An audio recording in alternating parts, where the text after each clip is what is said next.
தெரியாம எங்க ஒழிய முடியும்? ஆல் இந்தியாவுல எந்த மூலையில இருந்தாலும் அவனை க்ளோஸ் பண்றது நான் தான். பீட்டர், ஆல் இந்தியாவுல நீ என்ன தேடிட்டு இருக்க?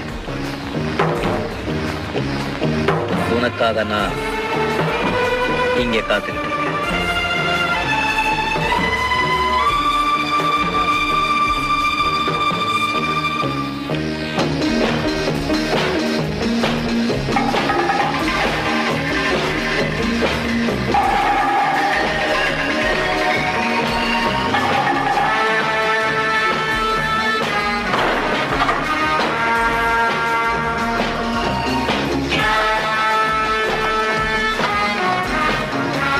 கதவை போட்டுட்டு இங்க என்ன பெரிய மனுஷன் இங்க பேசுறது இந்த உலகம் கேட்க வேண்டாம். சாவியை பத்திரமா பாக்கெட்ல வச்சுக்கோ. கதை முடிஞ்ச பிறகு நானே உன் பாக்கெட்ல இருந்து சாவியை எடுத்து கதவை திறக்கிறேன்.